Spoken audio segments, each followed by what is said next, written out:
जय हिंद एवरीवन, स्वागत है आपका हमारे channel Indian defence news Hindi में, जहां आपके लिए लेकर के आते हैं इंडियन डिफेंस की प्रमुख अपडेट्स को, वो भी कम से कम समय में। तो चैनल को सब्सक्राइब करना मत भूलिएगा, क्योंकि आपके सब्सक्राइब करने से हमें काफी सपोर्ट मिल जाता है। तो चलिए शुरू करते हैं आज का अपना ये वीडियो। जैसा कि हम तो जानते हैं कि भारतीय वायुसेना काफी लंबे समय से जो यूज्ड मिराज 2000 फाइटर एयरक्राफ्ट है, इनको खरीदने के लिए इच्छुक थी और इसको लेकर के अलग अलग देशों से जो बातचीत है वो की गई थी। लेकिन हाल ही में कतर का नाम सामने आया था, जहां पर कतर अपने यूज्ड मिराज 2000 फाइटर जेट को बेचने के लिए इच्छुक था, जो कि 12 की संख्या में है। इसके पूर्व जो कतर है वो इंडोनेशिया से बातचीत कर रहा था, लेकिन अब इस डील में भारतीय वायुसेना का नाम जोड़कर देखा जा रहा है। रिपोर्ट्स में कहा जा रहा है कि भारतीय वायुसेना की एक टीम बहुत जल्दी कतर का दौरा करेगी, जहां पर वो इन यूज्ड मिराज 2000 फाइटर जेट को इंस्पेक्ट करेगी, जिनमें अभी तकरीबन 10 से 12 साल की सर्विस लाइफ बाकी है। रिपोर्ट्स में कहा जा रहा है कि इन जेट्स के अलावा भारत को एडवांस जो इंजन है, या कह सकते हैं एडिशनल इंजन है, स्पेयर्स हैं और मीका मिसाइल्स है, वो भी ऑफर की जा रही हैं और भारतीय वायुसेना इनको लेकर के इंटरेस्टेड भी नजर आ रही है। तो देखते हैं कि क्या हमें आने वाले भविष्य में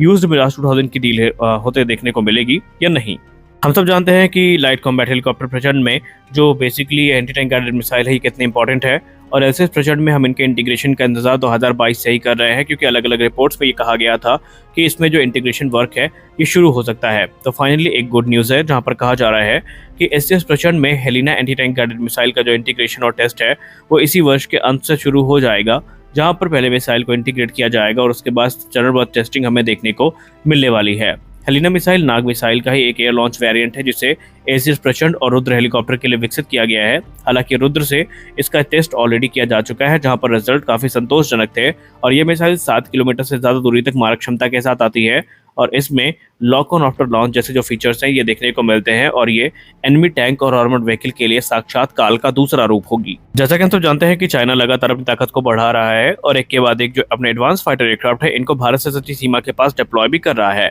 हाल ही में हमने J-20 माइटी ड्रैगन को देखा और उसके बाद से रिपोर्ट्स में अब एक चौंकाने वाली बात सामने आई है, जहां पर कहा जा रहा है कि चीन अपने J-20 का प्रोडक्शन 40 से 50 एयरक्राफ्ट प्रति वर्ष से बढ़ा करके 100 एयरक्राफ्ट प्रति वर्ष की दर तक करने के लिए इच्छुक है। और उनका प्लान ये है कि 2035 तक चाइना की वायुसेना में 1000 से ज़्यादा जो J-20 माइटी ड्रैगन है इनको ऑपरेशनल किया जा सके, ताकि अमेरिका और भारत की जो थ्रेट है इनको चाइना अच्छे से टैकल कर सके। हालांकि भले ही हम J-20 के कैरेक्टरिस्टिक्स को लेकर के सवाल उठाते रहते हैं, लेकिन एक चीज़ की यहाँ पर तारीफ करनी पड़ेगी कि जिस रफ्तार के साथ चाइना ने इनके प्रोडक्शन को आगे बढ़ाया है, भारत को भी अपने एमका प्रोग्राम के लिए ठीक इसी प्रकार से सोचना जरूरी है। हाल ही में सोशल मीडिया में एक फुटेज सरफेस हुई थी, जहां पर यूक्रेन की इंटेलिजेंस एजेंसी ने क्लेम किया था कि उन्होंने रशिया के Su-57 फैलन को ग्राउंड में ही मार गिराया है, और उसके बाद से वेस्टर्न मीडिया इस प्रोग्राम को काफी सेलिब्रेट कर रही थी। लेकिन हाल ही में इसके दावे की पोल खुल चुकी है। रिपोर्ट्स में क्लेम किया गया है, इस रिपोर्ट का खंडन किया गया है और बताया गया है कि यूक्रेन के ड्रोन ने जिस एयरक्राफ्ट को हिट किया था वो असली Su-57 था ही नहीं,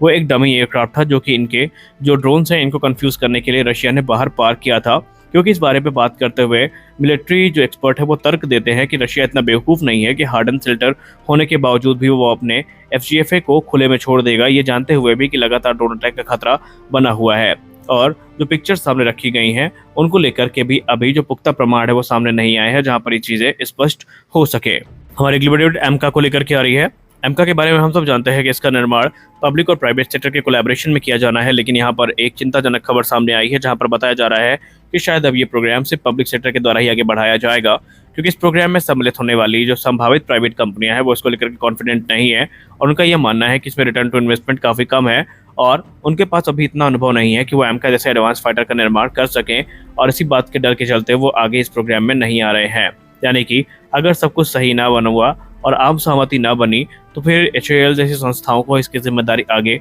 निभानी पड़ेगी। हालांकि HAL इस चीज़ को लेकर के कॉन्फिडेंट है कि वो इन कंपनियों को कह सकते हैं कॉन्फिडेंस में ले सकते हैं और इनको इस चीज़ को समझा सकते हैं कि ये प्रोग्राम कितना बेनिफिशियल इनके लिए साबित हो सकता है। हम सब जानते हैं कि लाइट कॉम्बैट एयरक्राफ्ट तेजस भारतीय वायुसेना के लिए कितना इंपॉर्टेंट है, और इसके डिलीवरी का इंतजार हम सब काफ़ी बेसब्री के साथ कर रहे हैं, और इसको लेकर के HAL ने कुछ महत्वपूर्ण जानकारियाँ सामने रखी हैं। HAL चीफ ने हाल ही में मीडिया से बात करते हुए ये कहा कि जो प्रोडक्शन है उसके इस फाइनेंशियल ईयर के खत्म होने तक हम ये आशा कर रहे हैं कि तकरीबन 16 एयरक्राफ्ट डिलीवर कर दिए जाएंगे। इसके बाद जो प्रोडक्शन रेट है इसको बढ़ाए जाने का प्रयास किया जाएगा, लेकिन उनको इस बात का थोड़ा दिक्कत भी है या डर भी सता रहा है कि अगर जो सप्लाई चेन है वो प्रभावित हुई तो इसका इम्पैक्ट हमें तेजस प्रोग्राम में देखने को मिल सकता है। हालांकि उन्होंने इंश्योर कर दिया है कि जो लाइन रिप्लेसेबल यूनिट्स हैं इनकी डिलीवरी किसी प्रकार से बाधित ना हो, इसका पूरा ख्याल रखा जा रहा है और जो दावे किए गए हैं इनके प्रोडक्शन को लेकर के उस पर एचएएल खरी उतरेगी, इस पर भी उनको पूरा भरोसा है। आपको बताते चलें कि इस समय बेंगलुरु की 2 प्रोडक्शन लाइन एक्टिव है जहां पर क्रमशः 16 एयरक्राफ्ट प्रतिवर्ष की दर तक बनाए जाने की क्षमता हमारे पास है और इसके बाद नासिक प्रोडक्शन लाइन जहां पर एडिशनल 8 एयरक्राफ्ट है वो बनाए जाएंगे, तो इससे तकरीबन 24 एयरक्राफ्ट प्रतिवर्ष की दर तक बनाया जाना सुनिश्चित किया जाएगा। वहीं एचएएल सीएमडी अनंत कृष्णन सर ने पहले भी ये कह दिया है कि उनका टारगेट सिर्फ 24 एयरक्राफ्ट नहीं है बल्कि एक बैकअप प्रोडक्शन लाइन भी है जिस पर काम चल रहा है, जिसके बाद तकरीबन 30 एयरक्राफ्ट प्रतिवर्ष की दर तक वो बनाएंगे। और उन्होंने कहा है कि यहाँ पर तेजस मार्क 2 के प्रोडक्शन की तैयारी भी चल रही है और वो एयरक्राफ्ट भी तकरीबन 16 एयरक्राफ्ट प्रतिवर्ष की दर तक इंडियन एयरफोर्स के लिए विकसित किए जाएंगे। इसके लिए बाकायदा जो प्राइवेट कंपनियां हैं उनके साथ भी बातचीत चल रही है जो कि तेजस के प्लेटफॉर्म जो फ्रेम्स हैं या दूसरे पार्ट्स हैं उनकी मैन्युफैक्चरिंग करेंगे और असेंबली की जिम्मेदारी का निर्वहन करेंगे। यानी वो पूरी तरीके से कॉन्फिडेंट हैं कि जो प्लान उनका है उसके अकॉर्डिंग काम यहाँ पर चल रहा है। तो आज के इस वीडियो में बस इतना ही। आशा करते हैं ये वीडियो अच्छी लगी होगी। वीडियो अच्छी लगी तो वीडियो को लाइक करिए, नए चैनल को सब्सक्राइब करिए क्योंकि हम आपके लिए ऐसी अपडेट्स को लेकर के आते रहते हैं। तो मिलते हैं अपने अगले वीडियो में कुछ और इंटरेस्टिंग अपडेट्स के साथ। तब तक के लिए जय हिंद।